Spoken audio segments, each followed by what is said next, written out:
everybody? It's your boy Pitts, Pitt Sports Zone, Bowie TV, coming to you live. Listen, it's going down all things HBCUs. And who else better to start it off with them Bowie State Bulldogs? We coming to you, Bowie State Bulldogs, total access. We got the Morgan State Bears. Listen, all HBCUs information, all HBCU news, sporting events, updates. You get it live here with Pitt Sports Zone, Bowie TV, Comcast Channel 77, Verizon Channel 11 is going down. Don't you miss a beat. Listen, it's only the beginning because it's early still. And we're gonna be here all day. All day.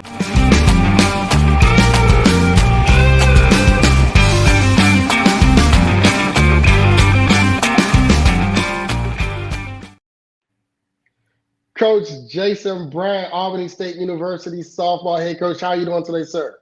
Doing well. I like the intro. Thank you very much, sir. My name is Terrence Pitts. I own Pitts and Push Sports Talk Radio, Pitt Sports Zone, Bowie TV. We are coming to you live with, yes, more HBCU 2025 Softball Classic Challenge. Listen, it's going down. You already heard Coach Steve Wallace on the last show. He said that Livingstone was going to take the CIAA. I'm ready to see what Coach Bryant feels about CI. How you doing today, Coach? I'm doing well. Thank you for joining us. And if you can you share a little bit about yourself to our viewers and listeners? I'm Coach Jason Bryant. This is my 4th year here at Albany State. Really enjoy the school, enjoy the atmosphere, and really love coaching. And these kids are great around here. Man, Coach, if you can you share a little bit about your program? How many returning players do you have this year from last year? We have 12 seniors. Oh, wow. That's returning. And I think, 3-4 juniors. I got a couple of JUCO transfers one JUCO transfer and then a 4-year transfer that's going to add some bat and a lot of speed to our lineups. Then we have a few sophomores and some incoming freshmen as well. Wow, so you have a veteran-led team. Oh, yes. Wow, so 12 seniors? 12 seniors. So a lot of things, my expectations for this group is real high. And that was going to be my next question. You know, what are your expectations going into this season, especially when you have such a seasoned-led veteran leadership team? If we go out and play like we're capable of playing, I think, our conference is the SEAC, of course, and it's really scattered pretty much. I mean, there's probably 10 teams that I would think could win each division and battle off at the conference championships. So it's going to be a dogfight. There's really no team in our conference that you can just walk out there and just because you show up, you're going to beat. And which I think helps. I think having that kind of standard throughout the whole conference is beneficial. Absolutely. And if you can, for those who are not aware of Albany State, I know that's in Albany, Georgia. Can you just highlight some of the things of Albany to those who are not familiar with that university? Well, Albany's southwest Georgia. It's an hour any direction from the interstate. We're about an hour and a half from Columbus, 40 minutes from Tifton. We're not far from Valdosta. Americus is within, I'm an old Alabama boy, so within Thorn Rock, it's a nice sized town. Here at Albany State, we have 2 campuses. We have the East Campus and the West Campus. We got multiple gyms for basketball. We've got 2 softball fields, 2 baseball fields. We have an indoor batting cage that baseball and softball use over here on the west side. We have great facilities. I mean, our facilities are extremely, extremely impressive from every aspect, from the softball field to the gyms, to the weight room. We have a state-of-the-art weight room. I wish I could show you all this. We have 3 different weight rooms, but the main state-of-the-art weight room is, where our athletes lift. And it's amazing to see. It's spectacular, actually. Coach, when you talk about going back to your softball team, and when you say you have 12 veterans, do you rely and do you lean on your veterans to help out with navigating and guiding the new players or the younger players into what it means to be an Albany State University softball player? Yes, sir. We try our best to, we believe, or I believe, that players develop the culture. Absolutely. And if that culture is right, then those seniors in their leadership will expand that down through the juniors and freshmen and sophomores. And then when it comes their time to be seniors, just to be a ball that keeps rolling. We won't miss a beat. And I do rely on them extremely. I can't even tell you how much I rely on them on and off the field. And when you talking about, you got the 12 veterans, you got a transfer from JUCO, you got a graduate transfer. Whenever it comes to, playing time, of course, your veterans, I'll take it, are your go-tos. How do you navigate that, especially when you have some younger talent that may come in and show flash, where they may require some time on the field as well? How do you balance that? Well, I make it known each year in the exit interviews, in my recruiting, that there is no such thing as guaranteed playing time. The 10 best players are going to be on the field. And if you want to be one of those, then you have to work. Of course, the seniors have a big head start on everybody because, they're used to my program by now. But the best players are going to play. And, it's college. And this side of the desk is a business. It's not like you rec ball or something where you give $50 and get playing time. You got to earn it. Absolutely. Can you shed a little light on the camaraderie that you've experienced when it pertains to just softball, in particular HBCU softball? These girls, they hang around with each other. They get along with each other. Now we have our problems too. If I were to sit here and tell you everything was roses, then everybody listening would know I was lying.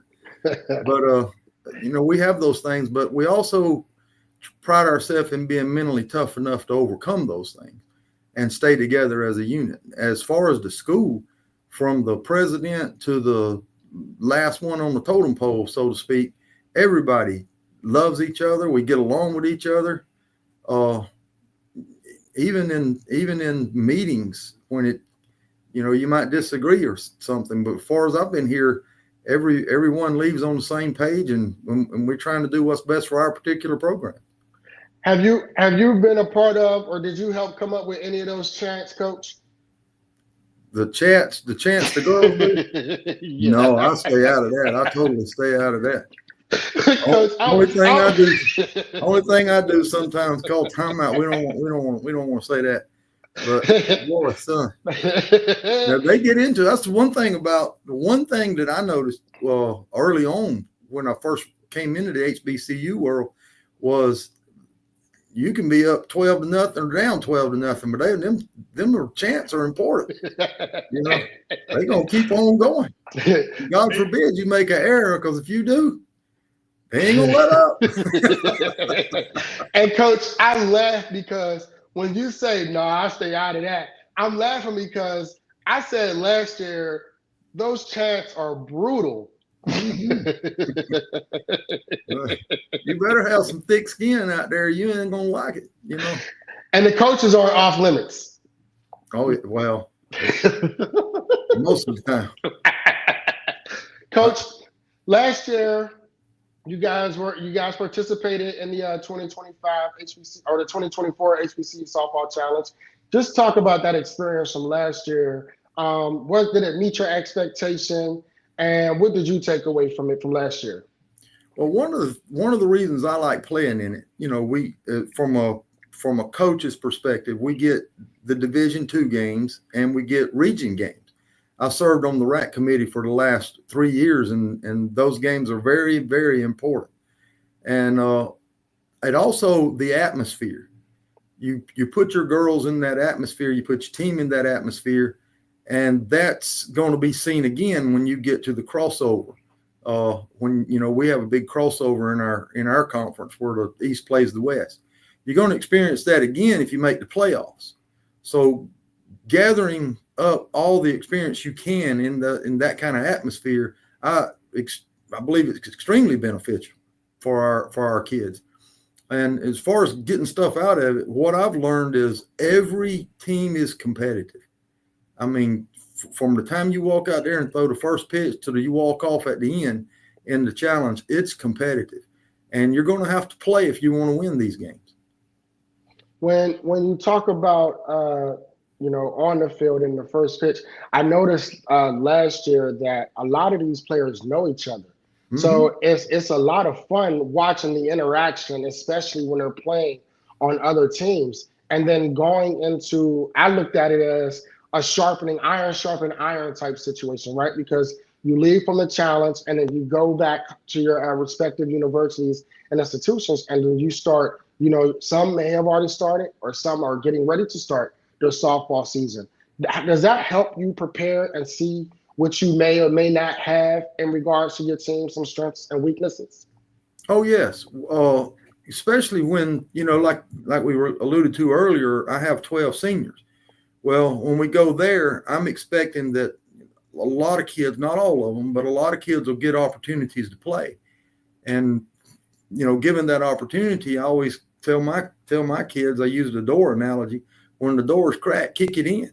Don't wait on somebody to come open it for you. Go ahead and kick the door in. Tell me as a player that I won't play. And this is your opportunity. So go get it. Even though it's the 12 region games, it's not conference games. So here's your opportunity. And, kick that door in. Have you or your veteran players who were there last year, have you guys shared the experience or what the new players may expect or get from? Have that been shared between you and the players yet? Not yet. We will get to it. We usually do that, when they come back in January, we'll have our first couple of games, and then we go to the challenge. And prior to going to that challenge, we lay out what to expect, where we're going, what we do, what we don't want to do, and expect a challenge when you get there. Absolutely. What are your expectations for this year's 2025 HBCU Softball Challenge? Well, going back, I'm expecting to get to some of the freshmen some playing time. I expect to get some sophomores some more playing time. I expect the seniors to be leaders. I expect the seniors to kind of lead the way when we get there, so that the younger kids won't be lost. I also expect a lot of competition, and I expect that from every team we walk on the field with. And I'm sure they expect that out of us, and we're going to do everything we can to win every pitch. And if you can, Coach, because I definitely love to give the young ladies shout outs.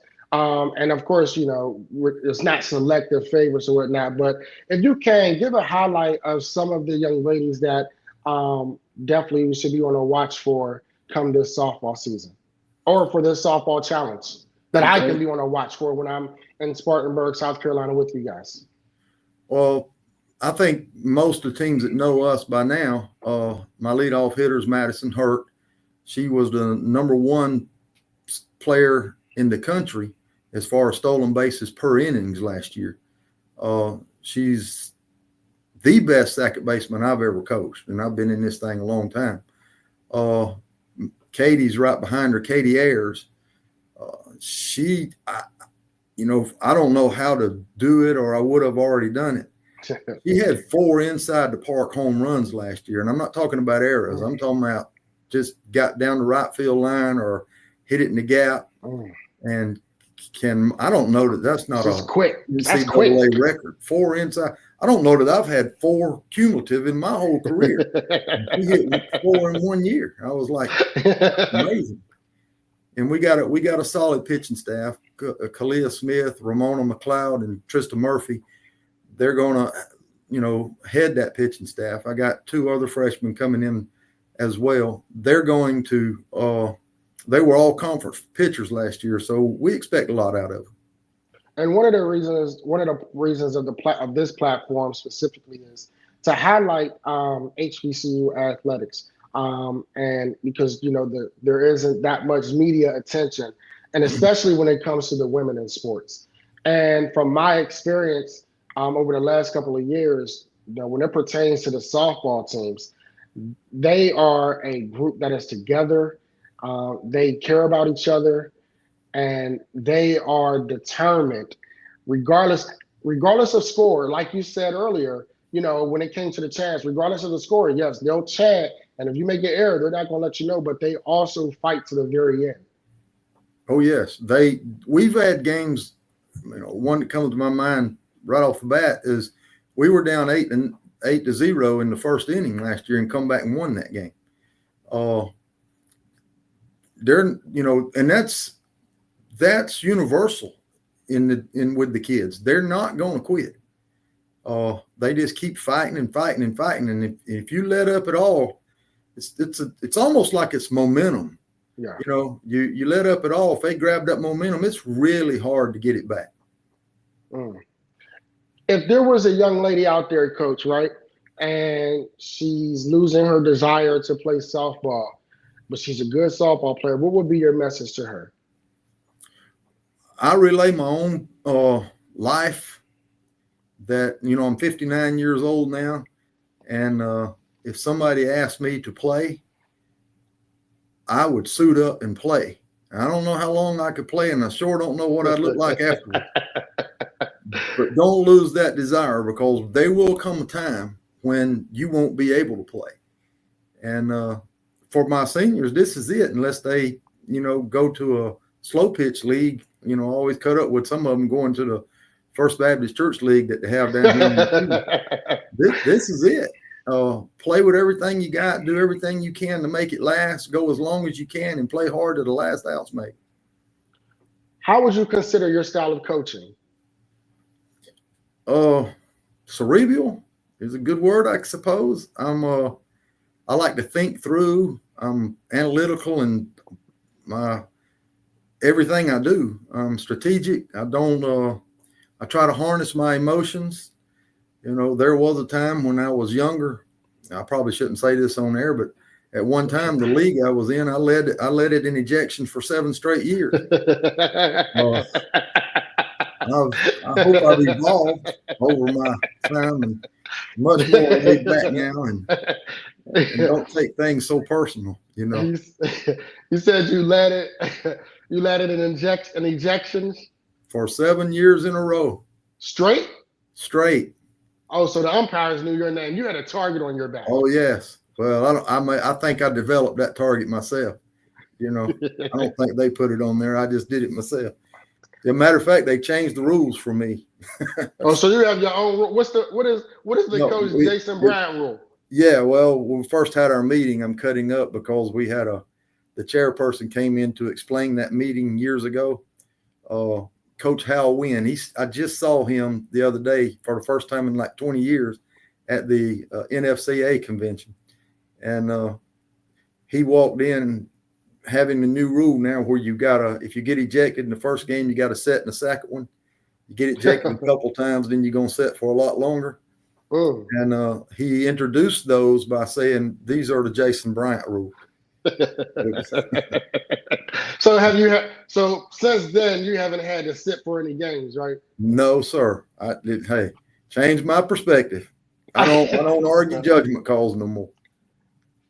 Coach, I want you to give a highlight of what Albany State means to you, an advertisement of why Albany State is a great atmosphere. You kind of alluded to it earlier. In regards to the campus life, to the president, to the way that everyone adores and how they handle campus life. If you could just give that shout from the Albany State University softball realms, right? Talk about what it means to be an Albany State realm, and then why choose Albany State. Well, one of the things, and I tell the recruits here, because I thoroughly believe in this from our administration. They invest in what they value. And, that's a lifelong statement. Most people invest where they value. I allude to my truck. I got a Ram Rebel. I like riding in something nice, so I invest in it. At the same time, I don't buy a lot of clothes. They're good about investing in the kids, investing in the facilities, investing in the academics. We invest a lot of our time in these kids, young people, I should say.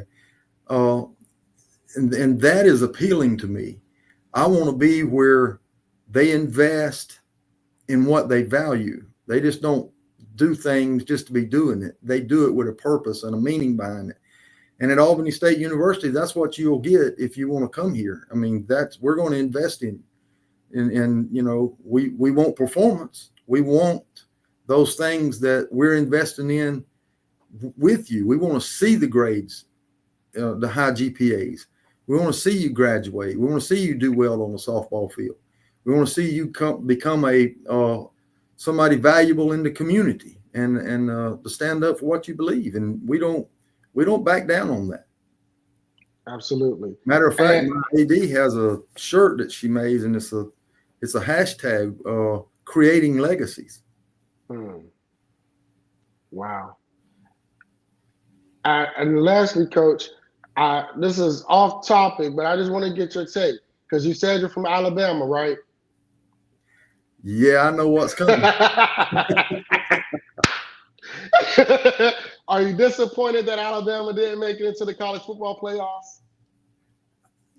Well, the standard at Alabama's high, and they lost 3 games this year. Now, at the same time, I'm one of those, you know, I believe in the resume. You may have a better record, but did you have a better resume? And yeah, I mean, it always stings a little bit, you know, because you think Alabama could win the national championship. You know, I'm not sure I think that about every team in there. Yeah, I agree. I had to get, when you said you were from Alabama, I said, oh, I got to ask Coach this take off topic.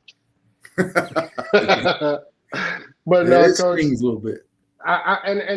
Everyone's used to seeing Alabama, so it's different. It's going to be different because, you know, like you said, there's a high expectation, right? Mm-hmm. And that expectation is every year we are national championship worthy, and I think that is something to be, you know, commended for Alabama. But at the same time, if I can add this, yeah, that's if we don't do well, it stings because my expectations for our softball team. Yeah. We didn't play particularly well in the championship series last year. That stung, you know. Okay. With all our numbers, we was the number 1 hitting team in the country. We had the highest batting average, plaque up there from the NCAA. And we just didn't perform well. And like Alabama, that stings. You know, it just stings. Did you use that as motivation, or did you use that going into this year, especially for those returning players, about the things that was left on the field? Oh, yeah. When they first got back, I hadn't, you know, I always tell my kids, go to the next pitch. And that was the first thing they was telling me after I was saying, we're not going to play like we ended. I mean, we ought to have a chip on our shoulder the way we ended. One of them said, Coach, you're not supposed to go back in the past. Can't do nothing about it. That's what you said for the last 4 years. So they're using your words against you now. Yeah, killing me now. And then we go back to old school and let's do as I say, not as I do. I was about to say that. I wanted to tell you about what my daddy used to say, do what I tell you to do. Yeah, do as I say, not as I do. Absolutely. Well, Coach Bryant, I thank you very much for taking this time with me. I look forward to meeting you again in person. I know we had a passing because last year was the first for me. But this year, I definitely look forward to not only introducing myself again personally, but also getting some live interviews, on-site interviews with you as well as the tournament is unfolding, and get your take on, you know, your team's performance. Have they met your expectations or not? And what do you think you need to work on more? I appreciate it. Pitch and Push appreciates it. I look forward to seeing you in February. Absolutely. Love to do the interviews, and I appreciate you for having me on. Absolutely. Thank you very much. Again, shout out to Albany State University. It's going down on your host, Pitts, from Pitts and Foot Sports Talk Radio. Pitt Sports Zone, Bowie TV, coming to you live. Listen, we got one more after Coach Bryant. We got Benedict College new head coach, Amari Lawson. It's going down on Pitts and Foot Sports Talk Radio. Stay tuned.